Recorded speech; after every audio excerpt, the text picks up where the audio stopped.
Hola chicas y chicos de los séptimos básicos, ¿cómo están? Espero que estén muy bien. Espero que les haya gustado mi video anterior y ahora viene la segunda parte de lo que empezamos a ver la clase pasada. ¿Ya? Dicho esto, recordando más o menos de lo que hablé la clase pasada, que les mandé una guía en caso de que haya sido muy enredado el video, hablamos del origen de Grecia y de cómo estos tres mitos, que son el del Minotauro, la Ilíada y los 12 trabajos de Hércules, son en cierta forma metáforas para hablar de este periodo de tiempo del que se sabe bastante poco en comparación con otros. Así que recapitulando,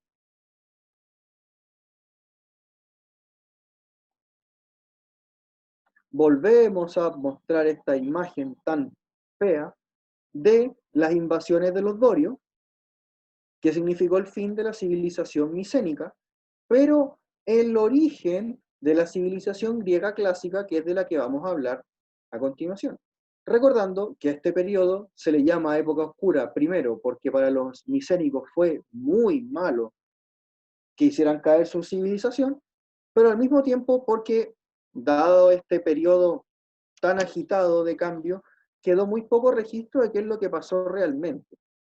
A grandes rasgos sabemos que antes de la migración de los dorios, estábamos en la edad del bronce y después pasamos a estar en la edad del hierro.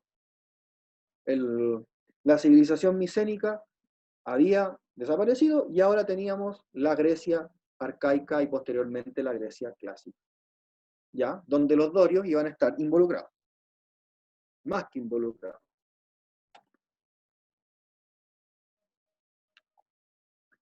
Entonces, tenemos esta época oscura de la que sabemos básicamente lo que les he contado, y pasamos a un periodo arcaico, por allá en el 800 a.C.,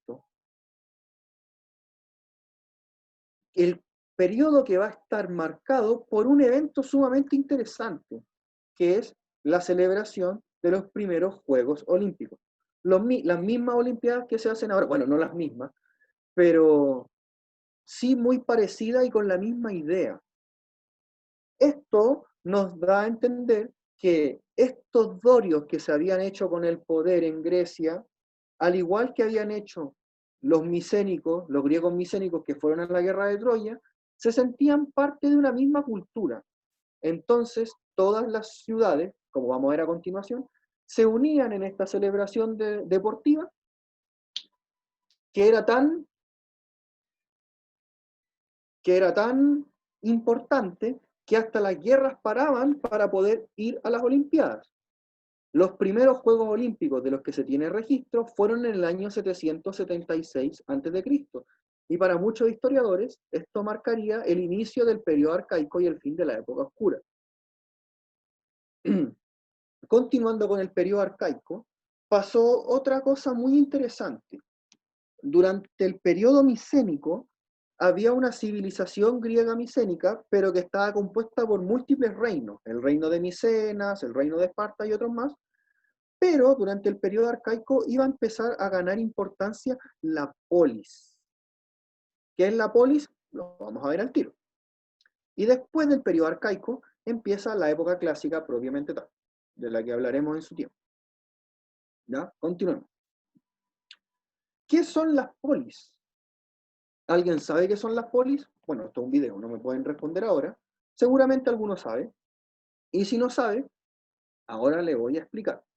Una polis era una ciudad, si les gusta el dibujo, se lo hice yo, cuando iba como en séptimo básico, igual que ustedes. La polis era la unidad política fundamental de la Grecia clásica. En la Grecia clásica, cada ciudad importante, ojo, cada ciudad importante era en sí un país. Cada ciudad funcionaba como un país diferente. Es como si hoy en día Santiago fuera un país y Rancagua fuera otro país. ¿Mm? Somos todos parte del mismo pueblo, pero nuestras ciudades son países distintos.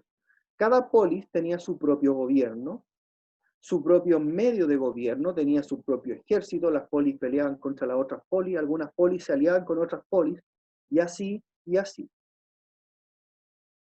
A grandes rasgos, una polis se ubicaban principalmente en alguna especie de colina, sobre la cual construían su acrópolis, que era la cabeza de la polis, donde colocaban sus edificios de gobierno y sus templos. A veces eran la misma cosa. Adentro, a los pies de esta colina, colocaban una ciudad alrededor de la cual construían una muralla. Recordando que los antiguos dorios que tomaron Grecia hicieron pedazos los reinos que habían, cuando ellos se apoderaron de los lugares, colocaron estas ciudades amuralladas, porque como ellos sabían que habían sacado a los anteriores guerreando, tenían que defender sus ciudades de los que vinieran después. ¿Ya? Entonces, cada polis tenía, por lo general, la Acrópolis, una ciudad y una muralla, y estaba rodeada por distintas aldeas agrícolas que suplían esta ciudad de artículos y alimentos. No todas eran iguales, repito, este es un dibujo que hice yo de una polis cuando era niño. Si vemos con atención este mapa, nos damos cuenta que aquí están marcadas muchas de estas polis más importantes y algunos otros sitios. Dentro de estas polis hay dos de las que uno siempre habla porque son en cierta forma las más importantes. Tenemos Atenas, que aunque está chiquitito el mapa, está, bueno, tenemos Atenas y tenemos Esparta. Las dos más importantes, al mismo tiempo las dos fueron rivales muchas veces, hasta llegaron a estar en guerra, más o menos al final del periodo clásico. Fue terrible. Pero de todas formas, se sentían griegos ambos, ambos participaban en las Olimpiadas,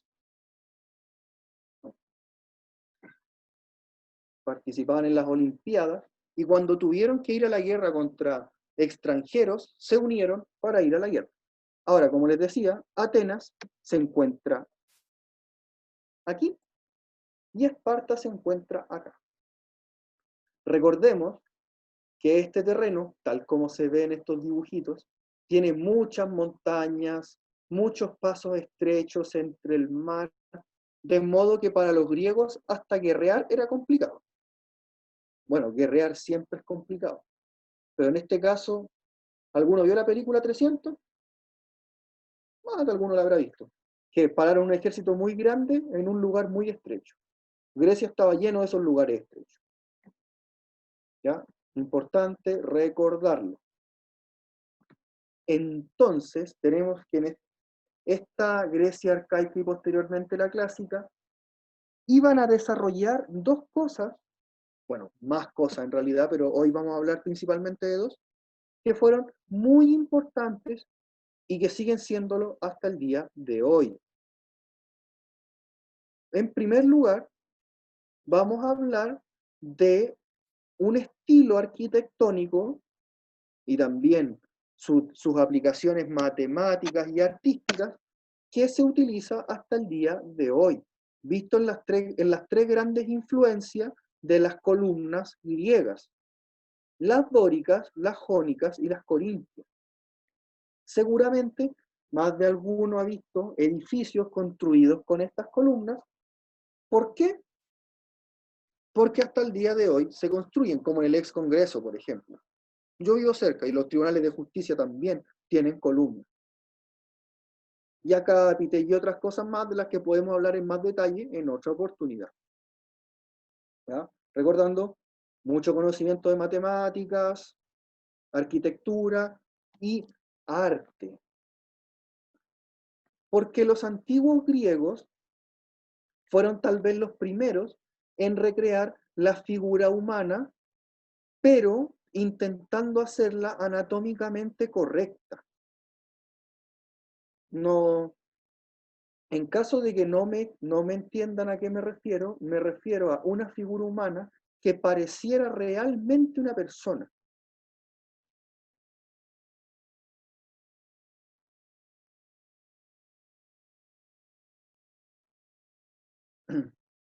Y al mismo tiempo que usara la perspectiva, movimientos realistas, como pueden ver en esta estatua de aquí, y que si nos ponemos a buscar, prácticamente las estatuas hasta el día de hoy se hacen de forma similar. O sea, les ponen ropa ahora, pero de todas formas las estatuas de expresidentes, estas estatuas ecuestres de militares, siguen más o menos este patrón. Bueno, como les decía, perdón,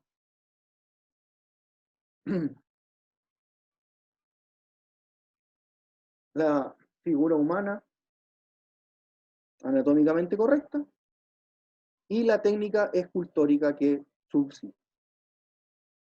Y como ya les dije, la arquitectura. Esta fotografía nos muestra las ruinas del Partenón de Atenas, que como su nombre lo dice, está en Atenas.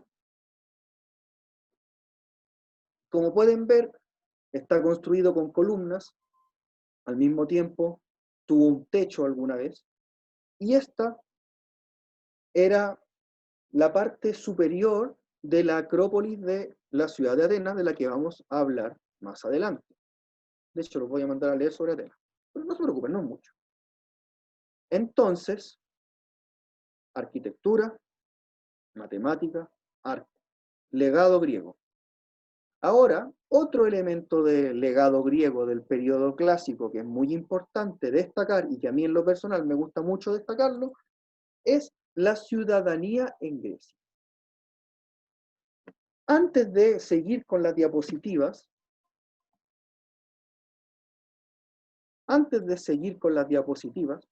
quiero recordar un poco el tema de las grandes civilizaciones. ¿Se acuerdan de las grandes civilizaciones? En las grandes civilizaciones siempre había reyes y había castas sacerdotales que explicaban el funcionamiento de la sociedad en base a sus divinidades. Los griegos también creían en múltiples dioses, pero hay una diferencia. Mientras que en el antiguo Egipto, por ejemplo, el rey tenía todo el poder y los habitantes de Egipto tenían que hacer lo que el rey dijera, aunque no quisieran, en el caso de Grecia, si bien en muchos casos era igual, no era tan así. Y hay ejemplos en los que esto puede verse. Como digo, en el antiguo Egipto uno era básicamente propiedad del rey, y si el rey quería ir a la guerra, te tiraba a la guerra, y tú hacías lo que él te dijera. Si quería que construyeras una pirámide, construías la pirámide, o te mataban. No existía conciencia en las antiguas civilizaciones de los derechos de las personas. Uno no tenía derecho en las antiguas civilizaciones, pero en la antigua Grecia sí. Ahora, el por qué pasó esto es motivo de debate actualmente, pero sí podemos hacernos ciertas ideas como a partir del siguiente ejemplo. En la antigua Grecia, los habitantes de las polis guerreaban vestidos más o menos así,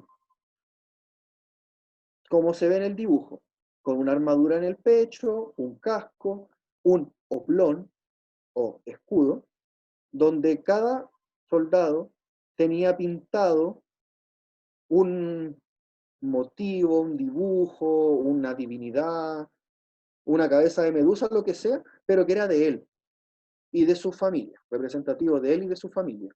Como si yo firmara con mi apellido, mi escudo. Y el tema es que cada ciudadano de una polis tenía que ir a pelear en el ejército con su escudo. Y por eso este soldado se llamaba oplita. El escudo se llamaba oplón, el soldado se llamaba oplita, o sea, portador del escudo. ¿Y cómo peleaban la guerra los griegos? Bueno, uno parado junto al otro, haciendo un muro con sus escudos. Mientras que en el antiguo Egipto, los reyes, digo Egipto por ejemplo, porque en realidad todas las civilizaciones antiguas eran parecidas, los reyes peleaban, montaban en un elefante, en un carro o a caballo, y los nobles también y usaban armadura, y los pobres peleaban con a palo, eran carne de cañón. En la antigua Grecia, los ciudadanos peleaban todos a pie, uno junto al otro, llevando con ellos sus oplones o escudos, decorados según cada quien. Si lo piensan, la idea es bonita. Bonita en el sentido de que el ciudadano, representado por su escudo, era parte de esta muralla de escudos. O sea que todos los habitantes de esta ciudad, o al menos los que la defendían en la guerra, iban como individuos a la guerra, a defender su ciudad y sus seres queridos, etcétera, etcétera, etcétera, etcétera. De esta situación, porque la historia es así, se fue desarrollando un método para gobernar las ciudades que era diferente. Porque mientras que en el antiguo Egipto, siempre digo Egipto, pero es el mejor ejemplo, la persona era propiedad del rey, era como una mascota, como por eso Moisés se fue de Egipto, porque en Egipto la gente no era libre, y en Grecia tampoco podemos decir que fueran libres como hoy entendemos la libertad, pero sí tenían ciertos derechos, o al menos en algunas ciudades.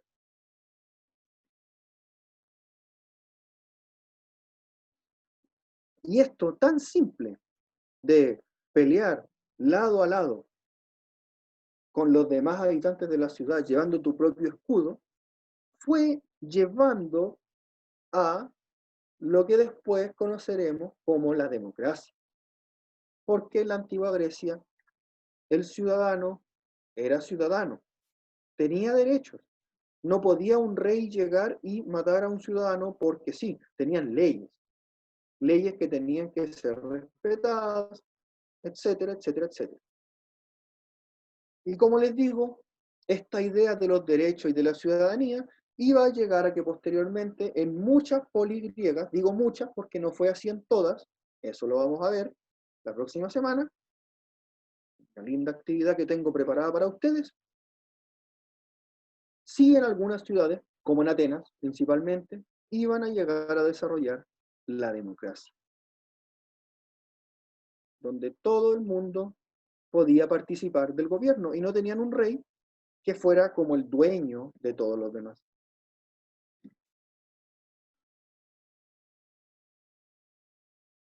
Y bueno, chicos, ese ha sido el video de hoy.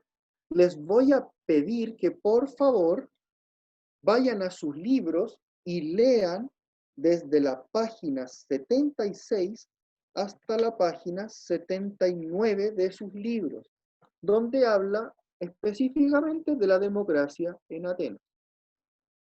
Si quieren pueden no hacerlo y hacerlo todo la próxima semana, cuando tengan la actividad y tengan que hacerlo de todas formas. Yo les estoy tratando de ahorrar trabajo. Y escriban en sus cuadernos todo aquello que les vaya pareciendo importante. La evolución política de Atenas es súper interesante, si me preguntan. Y eso, chicos, que estén muy bien, sigan cuidándose, ya nos veremos más adelante. Chao.